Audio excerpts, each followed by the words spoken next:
Hello friends, എല്ലാവർക്കും ചെമ്മരിപ്പൂൻ്റെ പുതിയൊരു episode വീഡിയോയിലേക്ക് സ്വാഗതം. എപ്പിസോഡിൻ്റെ തുടക്കത്തിൽ തന്നെ കാണിക്കുന്നത് നമ്മുടെ രവിയോട് വളരെ മോശമായ രീതിയിൽ തന്നെ മധുസൂദനെ പെരുമാറുന്ന കാണുമ്പോഴത്തേക്കും അച്ചമ്മയ്ക്ക് ദേഷ്യം അടക്കാനാവുന്നില്ലല്ലേ.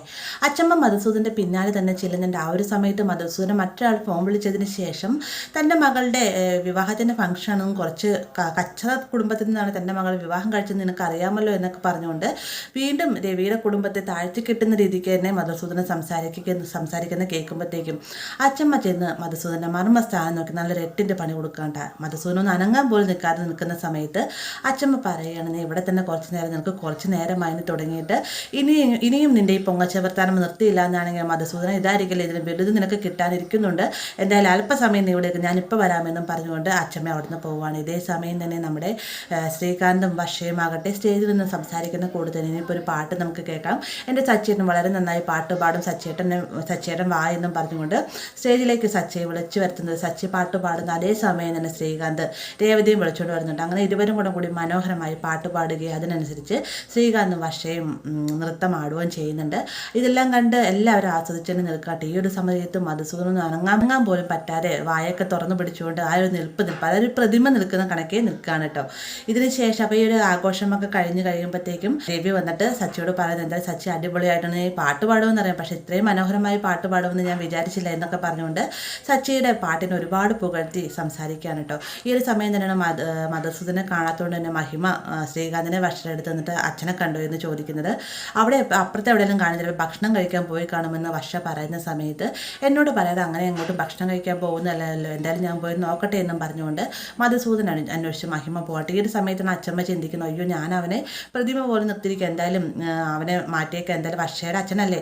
ആ ഒരു സഹതാപത്തോടു കൂടി തന്നെ അച്ഛമ്മ ചെന്നതിന് ശേഷം മധുസൂദനെ പഴയ പടി തന്നെ ആകണം. മധുസൂദൻ കുറച്ച് നിമിഷത്തേക്ക് അവിടെ എന്താ സംഭവിച്ചതെന്ന് അറിയാത്ത രീതിക്ക് തന്നെ അവിടെ നിന്ന് പോകുന്നുണ്ട്. അപ്പോൾ ഈ ഒരു സമയം തന്നെയാണ് സച്ചിയിൽ അവരെ അങ്ങോട്ടേക്ക് വരുന്നത്.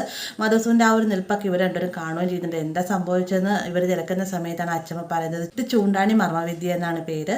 മധുസൂദൻ അവൻ്റെ വായിട്ട് ചിലക്കേണ്ട കുറേ നേരമായി, സച്ചി നീ ഇവിടെ ഉണ്ടായിരുന്നെങ്കിൽ ഇതെല്ലാം കേട്ട് നീ ആദ്യമേ അയാൾക്കടെ നല്ലത് പൊട്ടിച്ചേരെ, അയാൾക്കടെ വാക്കുകൾ അതിൽ കിടന്ന സമയത്ത് ഞാൻ തന്നെ കൊടുത്തൊരു പണിയാണെന്നൊക്കെ പറയുന്ന സമയത്ത് അച്ഛമ്മയ്ക്ക് ഇതൊക്കെ അറിയാമായിരുന്നോ, എനിക്കിത് അറിയാൻ പാടില്ലായിരുന്നല്ലോ എന്ന് സച്ചി പറയുന്ന സമയത്ത് എനിക്കിത് മാത്രമല്ല ഇതിലും വലുത് എനിക്കറിയാമെന്ന് അച്ഛമ്മ മറുപടി പറയുന്നുണ്ട്. എന്നാൽ എന്നെയും കൂടി ഒന്ന് പഠിപ്പിച്ചു തരുമോ എന്ന് സച്ചി ചോദിക്കുന്ന സമയത്ത് നിന്നെ പഠിപ്പിക്കില്ല, പക്ഷെ മറ്റൊരാൾക്ക് ഞാൻ പഠിപ്പിച്ചു കൊടുക്കും, എൻ്റെ രേവതി മോൾക്ക് പഠിപ്പിച്ചു കൊടുക്കുമെന്ന് പറയുന്ന സമയത്ത് രേവതി പറയാണ്, അതെന്തായാലും നല്ല കാര്യമാണ് അച്ഛമ്മ, ഇടയ്ക്ക് എനിക്ക് ഇതിൻ്റെയൊക്കെ ആവശ്യം വരുമെന്ന് പറഞ്ഞുകൊണ്ട് സച്ചിയെ നോക്കുകയാണ്. സച്ചിയാണെങ്കിൽ ഒന്ന് പരുങ്ങുകയും ചെയ്യുന്നുണ്ട്. അങ്ങനെ ഒരു ഫംഗ്ഷൻ നല്ല അടിപൊളി ഗംഭീരമായി കഴിഞ്ഞതിന് ശേഷം വീട്ടിലേക്ക് ചെല്ലുന്ന സമയത്ത് നമ്മുടെ ചന്ദ്രയ്ക്ക് കാലം നനക്കാൻ പോലും പറ്റാതെ ഇരിക്കുന്ന സമയത്താണ് അച്ഛമ്മ അങ്ങോട്ടേക്ക് വരുന്നത്. അച്ഛമ്മയും രവിയും അങ്ങോട്ടേക്ക് വരുന്നത് കേട്ടോ.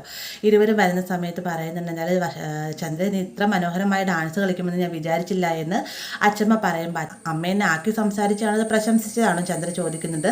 നല്ല രീതിയിൽ തന്നെ ഞാൻ പറഞ്ഞതാണ് അച്ഛമ്മ മറുപടി പറയുന്നുണ്ട്. മാത്രമല്ല രവിയും ചന്ദ്രയുടെ ആ ഒരു ഡാൻസിനെ ഒന്ന് പൊക്കിപ്പിടിച്ച് സംസാരിക്കുകയൊക്കെ ചെയ്യുന്നുണ്ട്.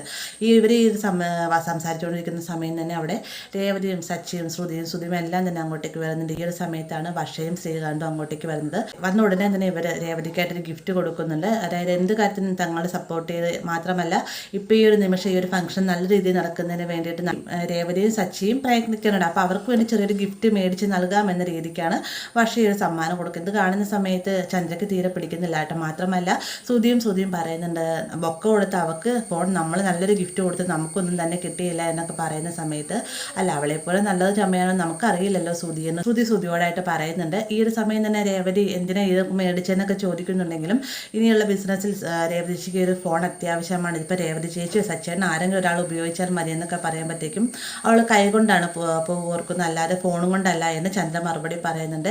എന്തായാലും വർഷം മേടിച്ചിട്ട് നല്ലൊരു ഗിഫ്റ്റ് തന്നെയാണ്. ഇനിയുള്ള ബിസിനസ്സിലേക്ക് മുന്നോട്ട് പോകുന്നതിന് രേവതി മോൾക്ക് ഒരു ഫോൺ അത്യാവശ്യമാണ്, മോളെന്തായാലും ഒരു ഫോൺ സൂക്ഷിച്ചോളാൻ പറഞ്ഞു എന്ന് രവി പറയുമ്പോഴത്തേക്ക് ചന്ദ്രയുടെ വായ അടയുന്നുണ്ട്. അങ്ങനെ ഈ ഒരു ഗിഫ്റ്റ് കൊടുത്തതിന് ശേഷം മുമ്പിലേക്ക് ചെന്നതിന് ശേഷം ഈ ഒരു ഫംഗ്ഷനൊക്കെ നല്ല രീതിയിൽ തന്നെ നടന്നല്ലോ.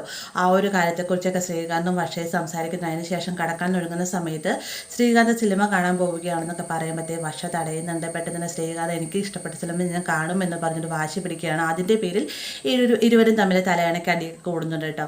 അവസാനം ക്ഷീണിച്ചിരിക്കുന്ന സമയത്ത് ഞാൻ മനഃപൂർവ്വം നിന്നോട് അടിയുണ്ടാക്കിയതാണ്, ഒരു വിവാഹ വാർഷികം ആയിക്കഴിഞ്ഞാൽ എന്ത് ഇണക്കം മാത്രം പോലെ പിണക്കവും വേണ്ടേ എന്ന് ശ്രീകാന്ത് ചോദിക്കുന്ന സമയത്ത് വർഷയും അത് ശരിവെക്കാണ്ട് പിന്നീട് കാണിക്കുന്നത് നമ്മുടെ ദേവുവിനെയാണ്. ദേവു മറുവശത്ത് ആരാണെന്ന് കാണിച്ചിട്ടില്ല കേട്ടോ.